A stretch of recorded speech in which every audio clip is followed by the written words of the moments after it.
Welcome back to another edition of the Best Women's Boxing Show, period. I am Cynthia Conte and the lovely lady in green. Lady in green. That's so not the song, but I'm Jeandra LeBeauf, and welcome back to another episode of the Best Women's Boxing Show, period. And I'm glad to be back with you. I know. This was a great weekend of boxing. Oh my goodness. Oh, undisputed.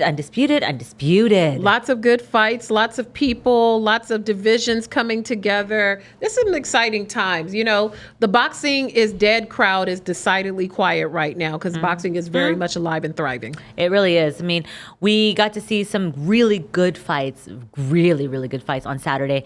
We got to watch some Showtime fights, the Fulton fight against Danny Rahman. I didn't get to see the full fight, but based on I saw the beginning of it. Fulton was just doing his thing.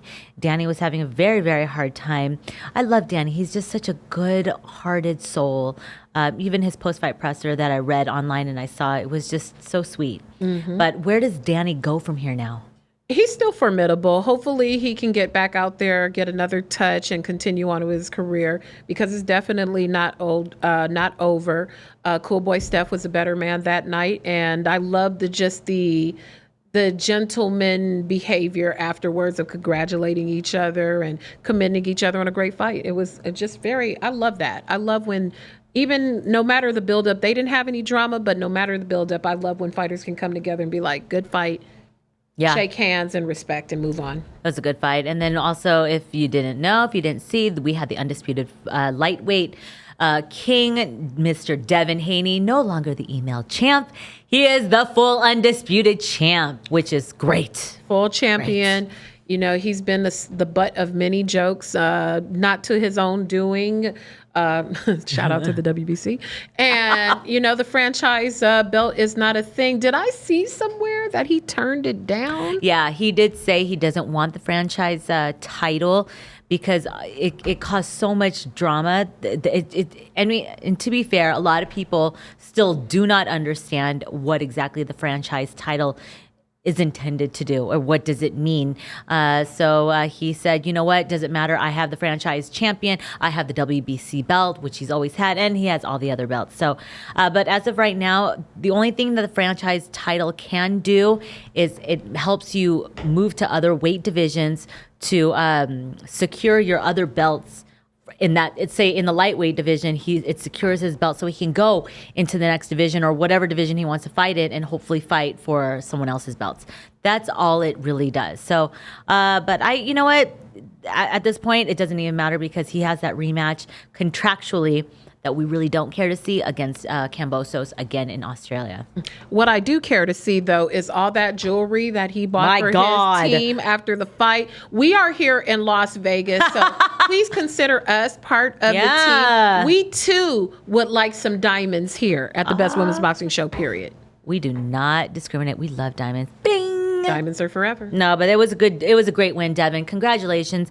It's funny that I pulled up my old interview with Ring when I first interviewed Devin when he was 17. That's awesome. Yeah, so I'm going to edit out clips and highlights that I'm going to put it on Ring and probably Ring because that's their footage. But it was my video. But it was really good just to hear him say, you know what, one day I'm going to be a world champion.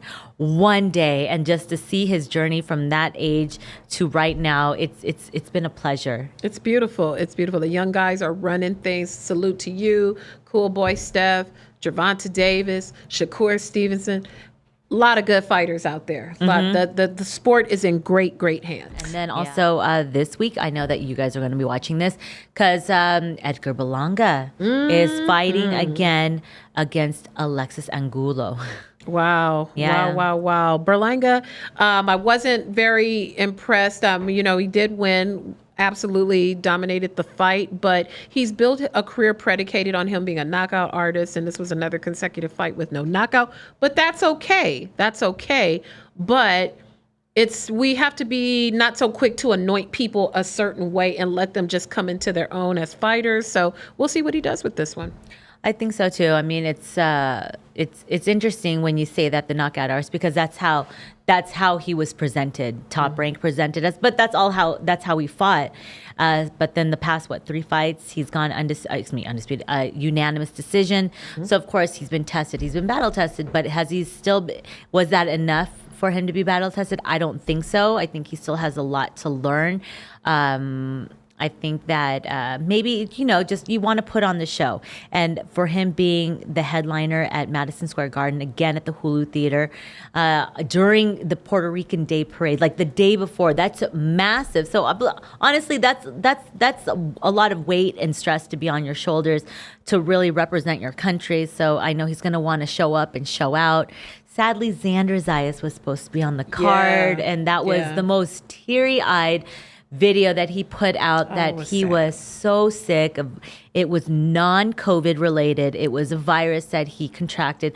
I think maybe he got sick in Australia because he was in Cambosis's camp. But man, him crying and just saying he felt like he let everyone down. Xander, you did not let anyone down. The first thing is health. Get better. We know that you're going to get back in the ring stronger. God has a plan for you, and this was just not the time for you. So just get better. That's all we care about. Exactly. They're definitely in the Xander Zayas building business over there at Top Rank. So again, like Zin said, get better, get back out there better than ever. And they're definitely in the Berlanga business. So hopefully this is a spectacular outing for him and he can continue on. What happens if Berlanga wins? What happens next for him? Ooh. Because he is in the top piece. Let me see. I have that. He is in the top. I think he's number 7 in the WBO because he has the NABO belt. He has a regional belt, the WBO, NABO super middleweight belt. So obviously he's ranked. Then obviously you want to get one of those because you're ranked and you want to get in contention mode. Do you think if he does very well, let's just say he knocks Angulo out, is he ready for a world title just yet? I mean, it's a very competitive division. He, as you all know, he campaigns at super middleweight, and we look at the super middleweight division. We've got Caleb Plant there. We've got obviously Canelo. Canelo. David Benavidez. Ooh. Yeah, those are some big names. It's a glamour division. It's become a glamour division. Ooh, if he fought Benavidez, that would be another chapter of Mexico versus Puerto Rico. Yeah. That could be a super duper great fight. But he's not ready. I don't think he's ready for David just yet. If David can't be getting Edgar Berlanga, if there's Charlo, Canelo, Plant, those are the fights that Benavidez needs to fight before taking a Berlanga fight. That's right. Because those are the fights that Benavidez earned. He's earned. Even David Morrell, who fought this weekend, he had a great fight. He's in the mix too. So he said Benavidez he'll make him his bitch. All right. I love it how they talk their shit like that. They crazy, and then they show up at the fights and they sit next to each other very nicely, and then they set it off on Twitter. You know who's back on Twitter? Our Twitter storm, our Twitter fights once again, talking shit. Miss Michaela Mayer and Miss Alicia Baumgartner. They are really putting it on, and honestly, it's not for talks and not for show. I guess Michaela was talking about that Alicia is just a one-dimension fighter, that she can't go to the next degree or something like that. And there was some old footage someone posted of Alicia back in the day. I don't even know what fight this was. I don't even know if it was her pro career. I have no idea. But Michaela said, look, she's getting her ass beat. So, I mean, it's some good build up to the fight, but they really don't like each other. So at all. I love it. I mean, I hope that their promotional people, Top Rank and Matchroom, please take advantage of it, capitalize on it, give them some background story, give us an all access type of build up to the fight, because they are working. They are working, promoting the Yeah. fight, and it's getting people excited, and they deserve it. They deserve it. It's another unified fight. Oh my God. It's so sad though, because then the undisputed goes to Choi. I don't, Hyun Choi. But honestly, I get it that they wanted the fight. I get Alicia wanted to fight Choi first. Then it would be undisputed. But I'm glad that these two ladies stepped up and said, fuck it. Choi's not wanting to fight. She's been like holding the belt for 3 years. So bad. She should not be doing that. For real. So do I believe that Choi deserves the undisputed title? No. No, it's so strange. You know, they're so quick. I remember when Canelo got stripped, and so many people get stripped of their belts, and she's been sitting on that like a golden egg, Golden egg, and I don't know. Something needs to happen with that. We need more movement, more enforcement of the rules. Stop letting people sit on belts. You know, it just slows down the whole sport. Well, they said that about Leo Santa Cruz. Like, how is he not fighting? He's had the belt for 3 years. Then he eventually had to fight Tank. I mean, and we saw how that... He got folded up like a lawn chair. My God. Sorry. I'm trying to see if our guest that's supposed to zoom in anytime soon. But then, no, that's not part of... I'm like, that's not part of the thing. So sorry, Michael Woods. Bring in our guest, Floyd Mayweather. No, is he here? Oh, our guest is finally here. And now we are joined by our very special guest, multi-decorated champion, Olympic silver medalist, commentator, business owner, Roy-isms creator. When they stole my gold medal in Seoul, Korea, look back at my whole career because y'all must have forgot. Let's bring in our guest, Mr. Roy Jones Jr. Woo! How y'all doing? Good. Thanks for joining us, Roy. The pleasure is completely ours. Did you like her bars that she dropped? Yeah, I like that. I like that. She was practicing earlier today. I know. I had to get my cadence down. I had to get the cadence. I had to go back and make sure I had it right. So You got it right. Thank you. But thanks for joining us. It is a pleasure to talk to you, and we're excited to talk about your new venture, being inducted into the Hall of Fame. We're going to get into all of those things. So thanks again for making some time. You forgot to say that he's an actor and a musician. That's right. Mm-hmm. And just all around good guy. Yeah. So we love that. I'm a bit. You know what? Can I just say we miss you on HBO? We miss HBO, but we miss you on HBO as a commentator. All the time. I so appreciate that. Thank you. Yeah. All right, Roy. So I know that we are short on time, but thank you again for taking the time with us.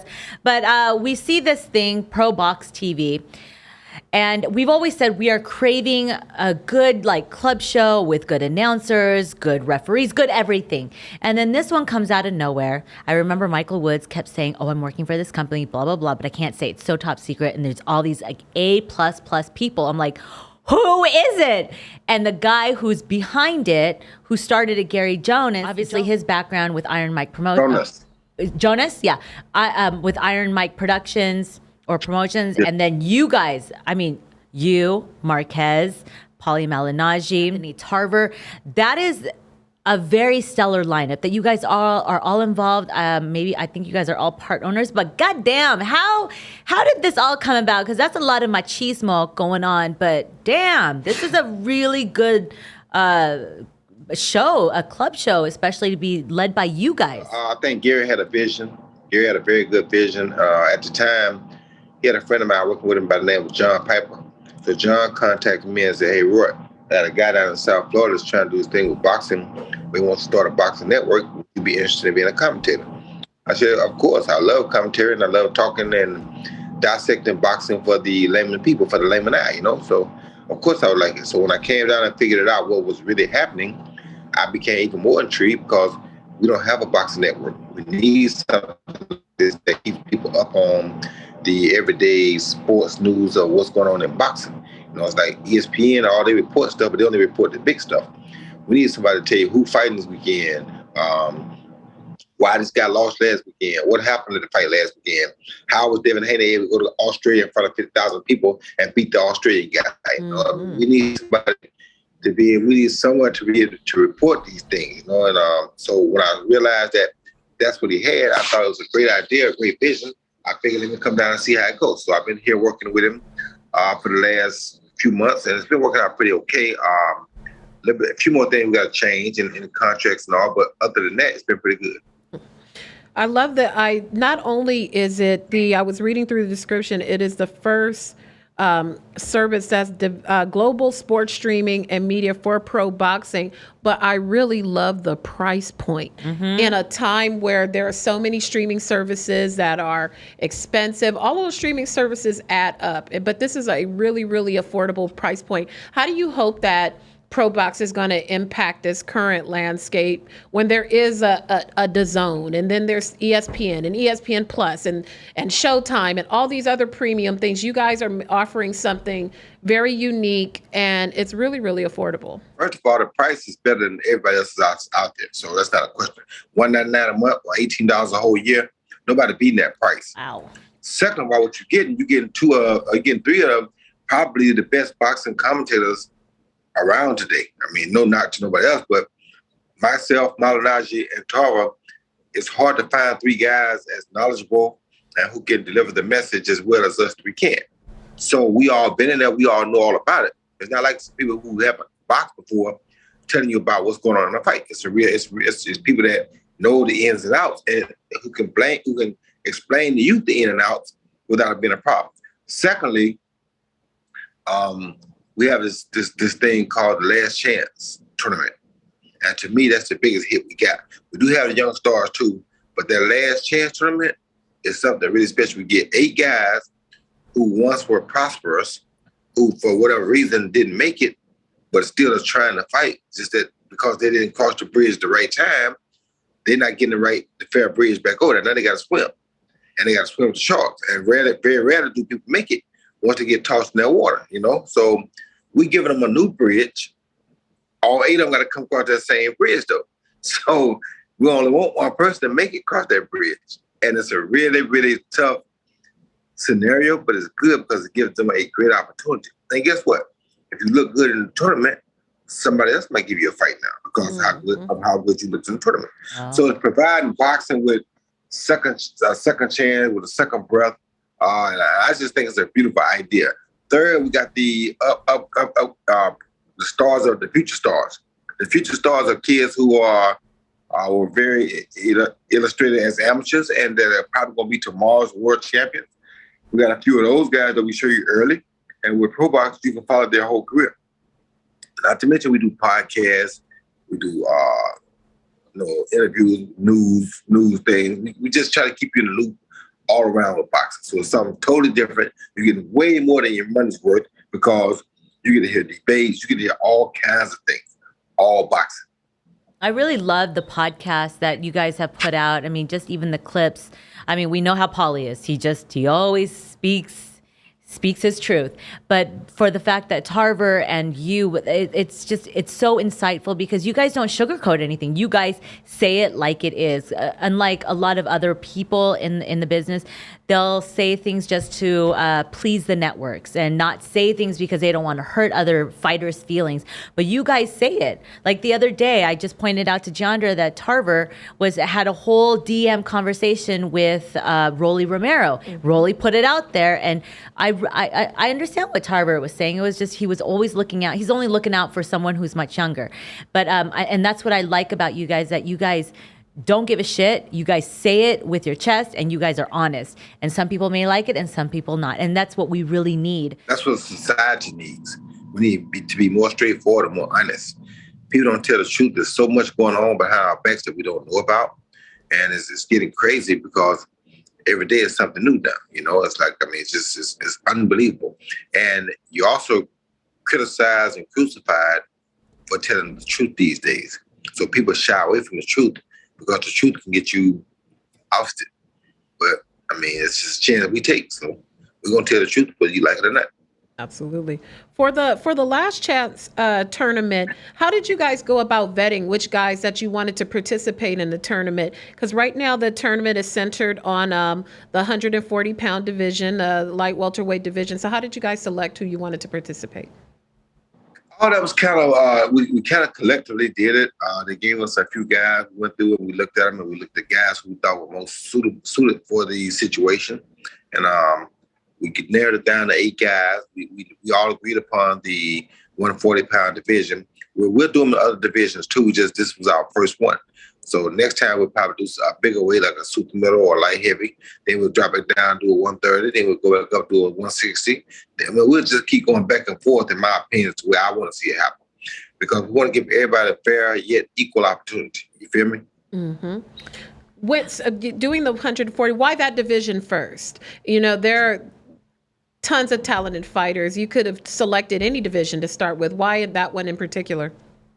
Well, to me, it's one of the hotter divisions right now because, I mean, you got to remember, you got all the lightweight kids who going to come up to 140. Mm-hmm. You got a lot of the welterweights who can also go back down to 140. You got a lot of kids at 130 who going to come up to 140. You got Tank there who can go anywhere between 130 and 140. So it's just like, I mean, it's a beautiful situation. So I can't see why we wouldn't do that because, in my opinion, it's one of the better weight classes right there in the middle. And it's letting people know that we're not just looking for the big guys, we're not just looking for the small guys. So we think we'll start in the middle.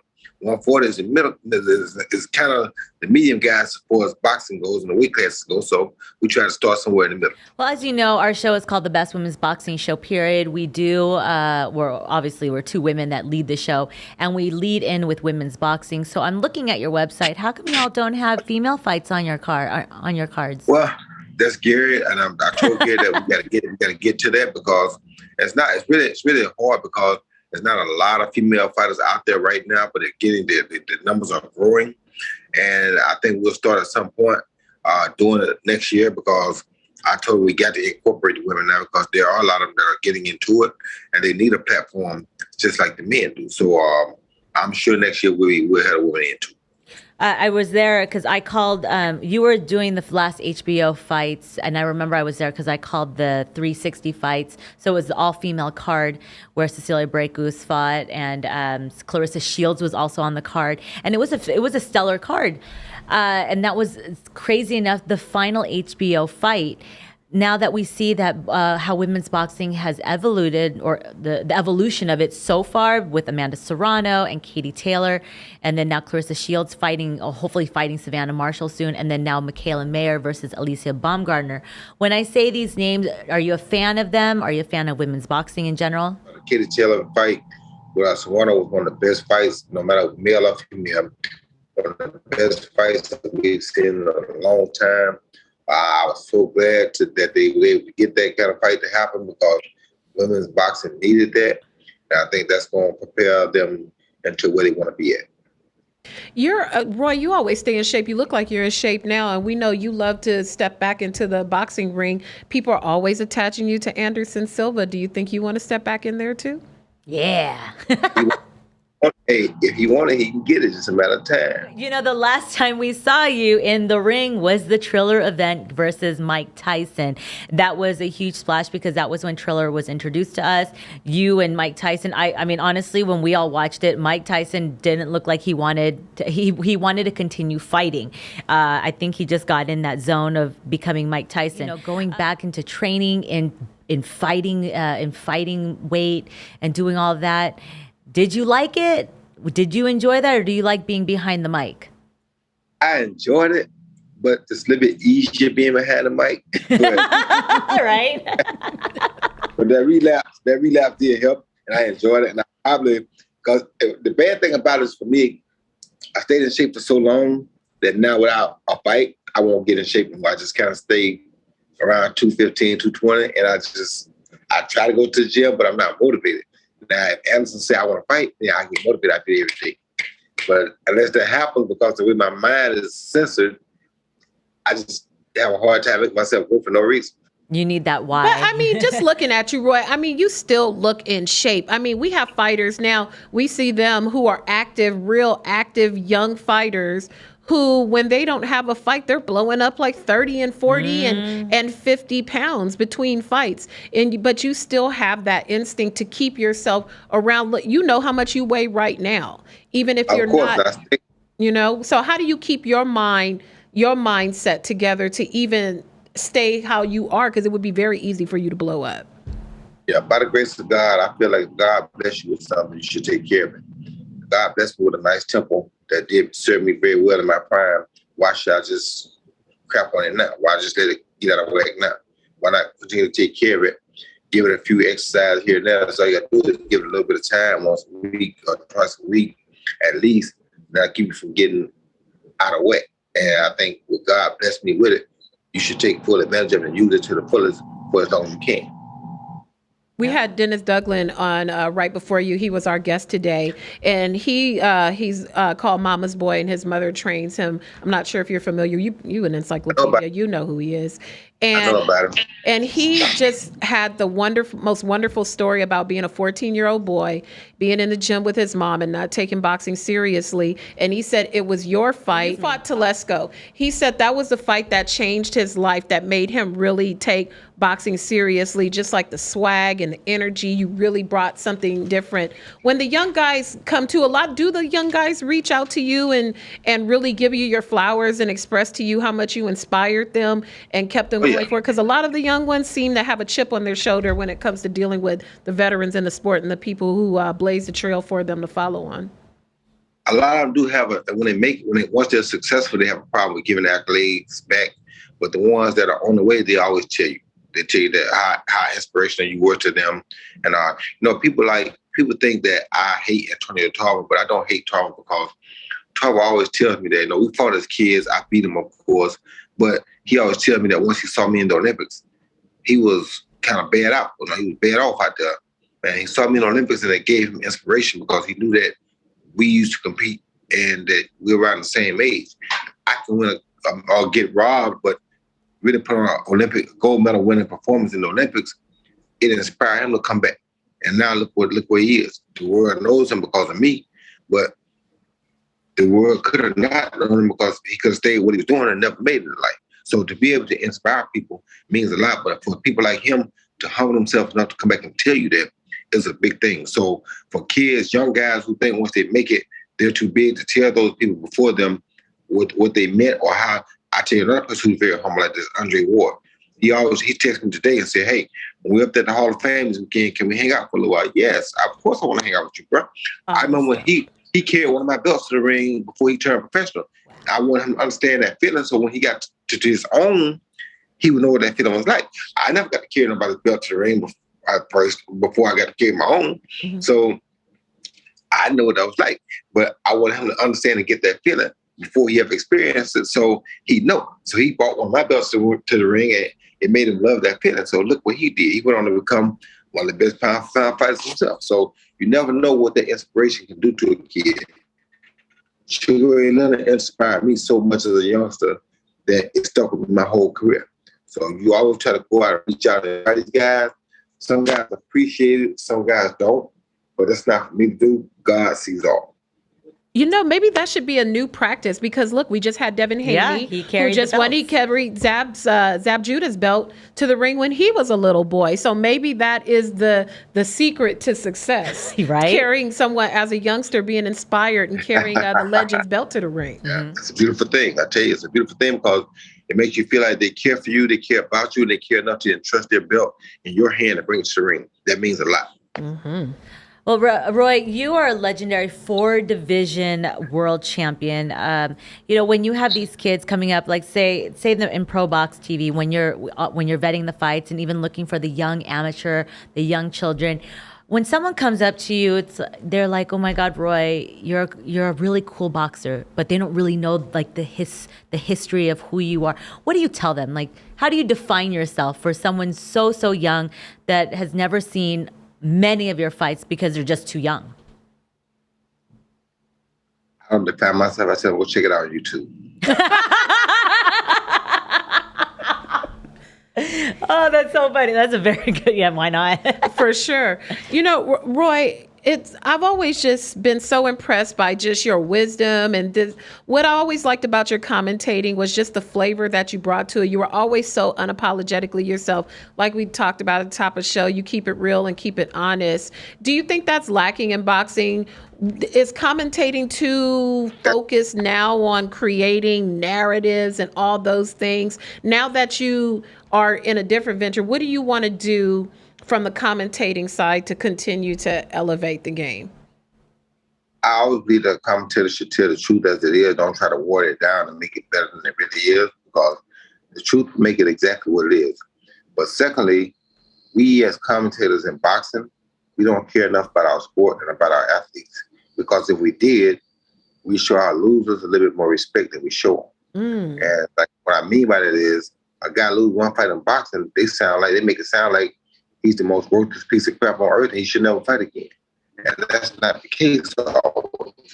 So it's like, well, we do it to ourselves through the commentary. Not me per se, but I take it as a whole because I feel like that's one of the problems commentators have in boxing. If you look at the UFC, a guy can have 5, 6, maybe 7 losses. But because of the way the commentators talk about him, he can come back and fight another guy. He may be the main event next fight. All depends on how good he looks when he lost. So boxing, the commentary has a lot to do with the way the people perceive it. And the commentary has also helped kill it because they make it sound like once a guy loses one fight, that life is over for him. And it's not. Alongside with that, social media has changed the whole direction of just sports and just the way that we interact with each other. When you were coming up in your era, if social media had been around during that time, how do you think you would have handled that? You're a strong-minded man, but how would that have affect you, if at all, if it was around when you were in your prime? It would have made me 20,000 times the money that I did make then because people engage with social media when it's people all over the world can engage. So now when you're doing things like at that Radio City Music Hall fight that the kid told you about, I had Method Man and Redman bring me out and they were hot right then. You hear me? They were then Whitney Houston's song, God Bless America. I mean, Whitney Houston, legendary, gone now, but one of the best voices ever in music. And it was the first time, and you gotta look at this good now, the first time rap music had ever been in Radio City Music Hall. A boxer made this happen. You understand me? Not a musician, not a promoter, a boxer brought rap music to Radio City Music Hall the first time it ever was there. Crazy. That is. But it's all just listening to that, Method Man, Redman, and Whitney Houston. Right? What That's a lineup. Crazy. We don't That's have crazy. that. We don't have that anymore. We have Sweet Caroline God.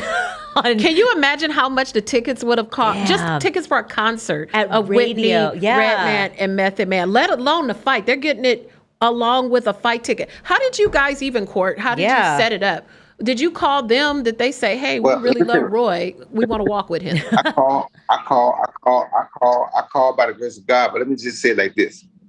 It's so crazy because can you imagine what they would have did on social media? Oh, my God. And Whitney Houston was going to sing America, God Bless America before a Roy Jones fight. Oh. You can't even imagine putting all that together right now at one time. You know how crazy of a night that would have been on social media? Are you kidding me? Crazy. That one night alone would have showed you. Okay. God. Okay, so Roy, if you were going back to the ring now, who would you want to walk out with you now? Because I see some ring walks that leave much to be desired. So if you could pick some people to walk with you now, who would you want now? Man, it's hard to say because you listen, God bless them, but you could always, back in the day, you could always take DMX. Oh, yeah. You can always take Scarface. You can always take Meth. There's some songs you can take like Drake. Some songs you can take a Wayne. I mean, it's a lot. Matter of fact, the dude Jack Harlow, he has some good songs. He would make it hot right now because that's the kind of beats that I like. You feel me? So there's a few dudes. NBA YoungBoy I probably could do. There's a few dudes I really could, that could do it right now. So, but I'm more of a motivational beat type dude. So if you listen to my music, it's gonna have most of the time beats that make you feel like you want to go do something. You understand me? Because if the beat don't make me want to move and do something, then I don't like it. What's playing in your car right now? If we go turn on the car, Roy's car right now, what's playing? I'm old school. You have a lot of Scarface. You have some Public Enemy. You have some Ice Cube. You have some Snoop Dogg. You gonna have some Method Man. You gonna have some DMX. I mean, you have a lot of different stuff. A lot of different stuff. But mainly covered by Scarface and the Ghetto Boys. That's gonna be the most. Ooh, oh yeah, those are some fighting words, fighting songs to listen to. Yeah. I've never seen a man cry. I haven't. There it is. God, Roy, we would love to see you back in the ring. We need to give you a why. Promoters, come on, let's make this Anderson Silva. I mean, we love you back in the ring. Actually, I just spoke to a guy about it today, and they sound like they really want to make it happen. So I'm gonna see what happens. So I'm about to, hire me a strength and conditioning coach to maybe get my behind in the gym every day. But if I get that and get started, it's gonna be a problem now because I still got them fast hands. Yeah. Still smart as ever. Because I've been training people. If it brings back my IQ even more. When my IQ is there, it's a problem because I know more. I done forgot more than most of these cats ever learned. So when they get me in the ring in shape with my IQ, I'm a problem. Oh my God. We're going to say that we scooped it right here. Yeah, Roy Jones says he's doing the fight with Anderson Silva. Yeah. We don't know when and where yet. It will happen. We're looking at October, maybe October. Okay. Huh. Yeah, we go. Ooh, well, we're covering this fight, okay? We're going. Me, Roy, and Anderson are all the same age. We all 47. We're all the same age. That is, I had it. Since you do love boxing, is there anyone right now, current fighters that you are high on? Like anyone that you just love to watch? Any male fighters? Well, there's a lot of them I like to watch because of the fact that it's boxing. I love boxing. Let me get off my shit first. I love watching Katie Taylor and Serrano. Yeah. I like them. I like Lisa Estrada. I like Canelo, of course, Bivol, of course. I like David Haney. I like to watch. I like Tank. I love to watch Tank. I love to watch Terry Crawford, probably one of my favorites to watch right now. Lomachenko, one of my favorites to watch right now. I like Demetrius Andre, Chris Eubanks, my own guy. I like all my own fighters, of course. Do you like anyone that's, because you've named a lot of world titleists right now. Is there any contenders that you like or prospects that you're high on right now? Love Boots Ennis, one of my favorites. We just had him on the show the other day. My God.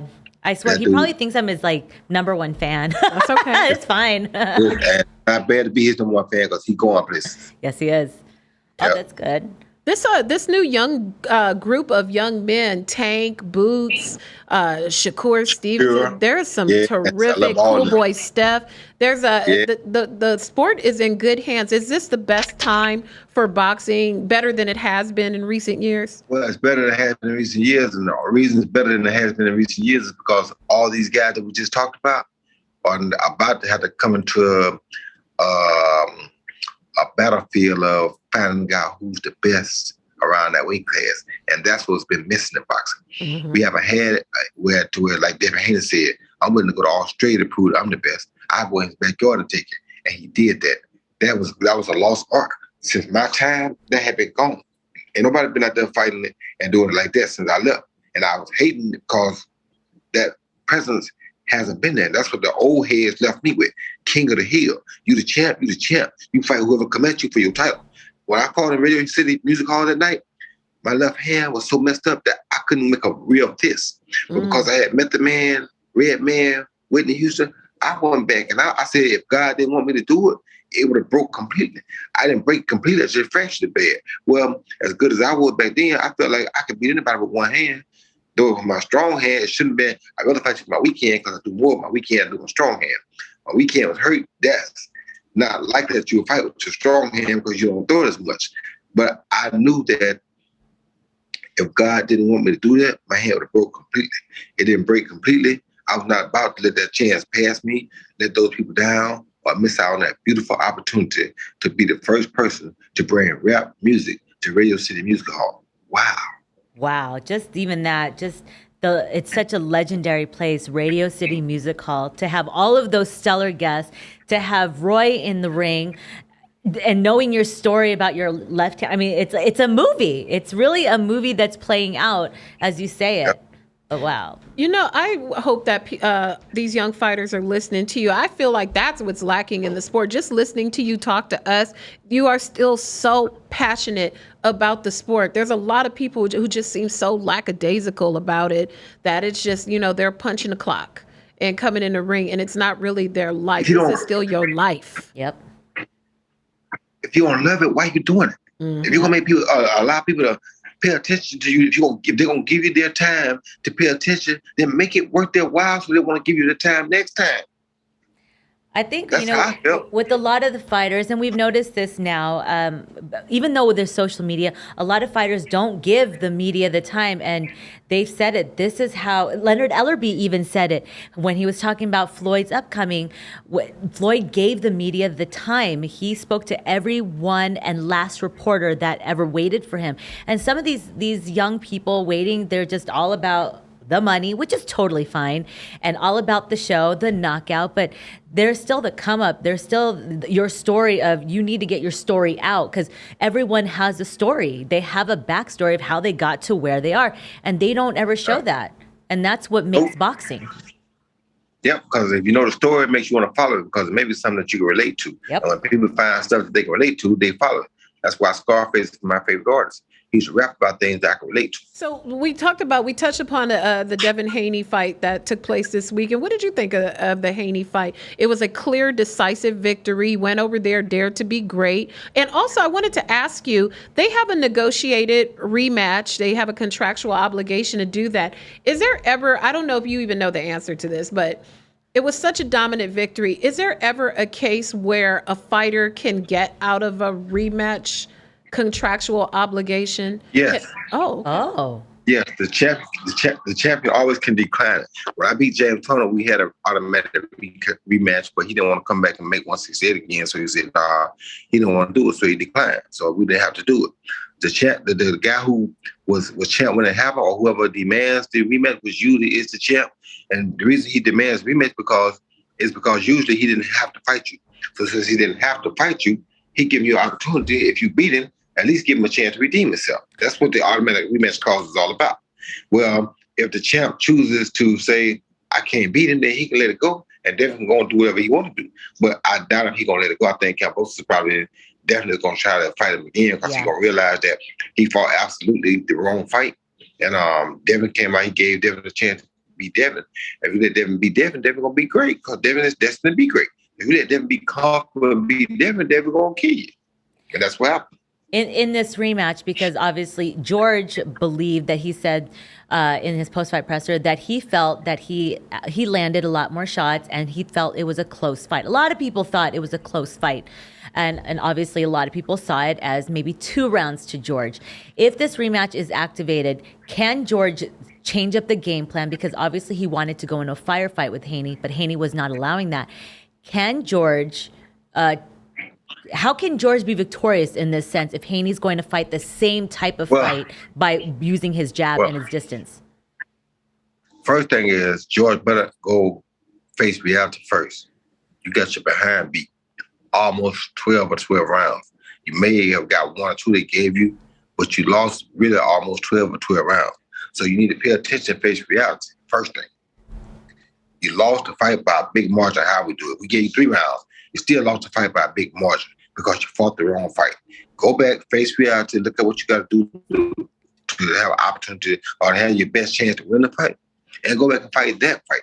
That's all you're going to make it. Don't go out and make excuses saying about how close you thought it was. That was not close at all. It's not food ourselves. If you think that was close, you're never going to be there because that was a whitewash. So if you think that was close, you can forget a rematch because you ain't going to beat it because you're going to think you're close again. And you thought that was close, and you don't know what getting whitewashed is because that was not close at all. So if you face reality, come back and fight him the way you should have fought him the first time, then people will have a chance to believe it could be a good fight, it could be a better fight, and that you still got a chance to win. If you come out and try to box the boxer again, you're going to get outboxed again. Simple as that. So whose fault is that, do you think? Do you think the corner gave him bad advice? They had ample time to prepare and study Devin Haney and study tape and his style. Was it a case, do you think, of George Kambosos not listening to his corner or them just giving him the wrong advice? I just think they all had the wrong game plan. His corner, him, I think everybody had the wrong game plan. Yeah. Wow. It was a decisive fight. It was a very decisive fight. And then last question, because I know we're going to have to wrap soon. We have we just saw that Anthony Joshua has his rematch with Usyk, and he's going to be he has now added Robert Garcia into the mix. I've asked Derek James the same question. I want to hear your answer since you are a professional fighter. Does adding another person in the mix to help with Joshua's game plan against Usyk, can it benefit him, or will he revert back to his normal style? It could benefit him, but more than likely, if he's not getting rid of the people he had before, he's going to revert back to his style. Because it's one thing to change, it's another thing to add. When you change because you want to make changes. When you add, that means you don't feel anything wrong, you just need a little bit more added. In my case with him, I think he needs to make a few changes in order to beat Usyk. But Robert could add a little bit they need to add it because he wasn't far off the first time, he just fought the wrong game plan. Mm-hmm. If Robert can change that game plan, then that could make a difference right away because he is the bigger guy. However, if he don't change that game plan immediately and don't see success from that change, he's going to revert back to old Joshua. Do you think that is a good pairing of them? Because the style of Robert Garcia and his fighters is very aggressive, come forward. There have been people who say that Joshua's chin is a little testy, a little suspect. Is that a good coaching-student pairing? And it's not any disrespect to either of them. Joshua's talented. Robert Garcia is incredible, Hall of Famer, future Hall of Famer. Former fighter, too. Former fighter. Is that a good pairing of the two styles? Depends. Because if you look at the fight right now, Usyk is not the biggest puncher either. He's not known as a puncher for his weight. So I don't think the knockout power would be so prevalent as the outcome of the fight. That don't mean he can't knock him out, because he can, but he's not known as a big one-shot guy. So if to come forward is what Joshua should have done the first time. So if they're going to use Garcia to make him go forward more, I think that's a great idea, a great plan, and a great marriage for that part of it. But does Usyk know this? Because if Usyk knows that that's what they're about to do, then he's going to go make some changes to prepare for that too. And if he does that, then we're going to be in for some issues. But also, you got to add in the fact that Ukraine is at war with Russia right now, and it's a lot of other things that's going to be on Usyk's mind. Mm-hmm. So you may be able to catch, you know what I'm saying? You may be able to get in and get up under them, catch him not quite as focused because so much other reality is going on that he may not be able to focus good. And that would be another good thing to do, jump on him while he's shifted, still trying to make his mind up, because in a way your country could be at war and it not have no effect on you at all. It has to affect you. Right. So yeah, absolutely. Oh, Roy, we could sit here and talk to you all day. You know what? Can you do us a favor? Can you tell one of your besties, Andre Ward? We would love him on the show. Yes. We tweeted at him and we got no response. We've been stalking him too. We haven't slid in the DMs yet. I did. Let me tell you one more thing, because y'all are women and y'all gonna be the first to get this, but I want y'all to understand that this is really a true statement. A lot of people criticize people for what they do, you know? And I catch a lot of criticism for a lot of things that I do or that I've done in my past, right? But one thing I did was, because I love boxing, I love sports, I was able to become a dual citizen of Russia because of my boxing accolade, and they love boxing so much, right? Well, right now, everybody's all in an uproar about same thing I'll be in an uproar about, which is Brittney Griner. Yes. Well, I have a friend in my... Wait a minute. I have a friend in Miami, and I've tried to tell this to the United States people that my friend told me today again, because I've been inquiring about it. My friend told me today that there's a thing they want to do. They want to make a swap, but they're willing to make a swap, Brittney Griner, if the United States government would get involved and make the swap. So people talking about getting a home, they talk about the lawyer. I think her spouse, whatever, was talking about a lawyer that they got in Russia. It don't take all that. I have people that's in this country that spoke to them that said that they can get her home in exchange. And from what I heard from a lawyer, the United States would be willing to do that exchange to get her home. So I hope that we will pay attention and the people understand that. That's why it's good to have sometimes sports relationships, because it goes beyond the political stuff. You feel me? Yeah. Because of my sports relationship with them, they're willing to at least tell me what they're willing to do for us to try to get her home. So I hope that the United States would back me on it and that we all could go and make something happen to get her home. But I am trying my best just because of, like I said, not my political, I don't do politics, but because of my sports ambassador awareness all over the world. Yeah. Because of my personality as a sportsman, they're willing to talk to me about another sportsman. And I'll be willing to do whatever I got to do, even if it's got to put my life on the line and go to myself to try to go make the pop and kill her, I'm willing to go do that. Wow. So y'all the first to hear it, but that's what the facts are. Thank you. Thank you. We are absolutely going to amplify this. She's been there, I think it's now 101 or 102 days. And there's been no movement on bringing her home. You got me teary-eyed thinking about it because I feel so bad. It's a situation that we need to fix. And like I said, it's just crazy because of my affiliation with them, I'm willing to take the gamble to go there and try to go get them. So no, thank you. There it is. Well, yes, thank you for bringing the awareness because it's not spoken enough. We just always hear free her and for the reason why she's there, but we don't really know the backstory and everything that's going on because of what's going on with Russia and Ukraine, sadly. Yes. So, but yes, we will definitely we will clip this and then just get this out immediately for all to hear. But thank you, Roy. We appreciate you. Thank y'all. And we support you. Yeah. So I know, Roy, we got to let you go, and but we're gonna have you back on the show once again.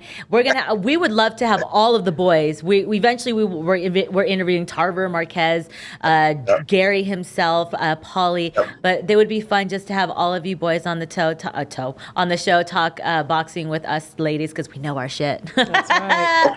Sounds good. And y'all do know y'all stuff. I love it. Thank you. Thank you, Roy. Right. Always a pleasure and an honor. Congratulations again on your new venture, ProBoxTV. We are going to put the information in the description of the show. $1.99 a month. You cannot beat that. You're going to get some great fights. We got some legendary people who are behind it. And congratulations again on your new venture. Thank you. Tell them, boys, that we want them on the show. And please tell Andre Ward. I tell them. Thank you, Joy. Have a great day. All right. Thank you. Wow, what an incredible story. I mean, just from the beginning of the conversation and into something I did not expect this for him to even get teary-eyed because I didn't know. We don't bring up politics on this show because we're just not that type of show. Right. But I know he is the AIBA ambassador for in Russia. But for him to say that, and yes, it's kind of like, what's his name? That one basketball player that goes to North Korea. You know who I'm talking about, Dennis Rodman. So in that case, it's, you know what? They're not in politics. They're sportsmen that people look up to and respect. So hopefully things can happen, and hopefully she gets free. So. And that's very brave on his behalf because we don't know. He is an ambassador. He has dual citizenship, but we just don't know. Yeah. We just don't know what the reaction or reception to. So it's very brave. Salute to you, Roy Jones Jr. We love it. Yeah. So it's incredible stories he told us and just him talking about his hand. I didn't know that. I didn't know that either. I don't even think that was out and it's ever been written about. But the magnitude of that kind of fight back then, imagine that kind of fight now. I mean, with social media, it would be a million times bigger. But wow, it's just to know that that's like we had boxing royalty on our show. Royalty, best women's boxing show, period. All right, on that note, guys, we're going to have to wrap up. But again, this was a fantastic show. Okay. This wasn't a great show. This was a flipping fantastic show for us. Put a pin in it. Put a pin in it. And when you start, anybody who's watching, when you start doing sports Emmys, girl, we small, but we mighty. Yeah, we are, right? we are. Okay, guys, we're going to wrap this one up. Another one in the can. Make sure you guys like, share, subscribe all of our videos on our YouTube channel, our TikTok, our Instagram, all of this stuff. We are throwing some more fire content. It's coming. It's coming. We're just editing away. Again, I am Cynthia Conte. And I'm Jeandra LeBeauf. See you guys at the fights. Bye, guys. That was so fucking dope.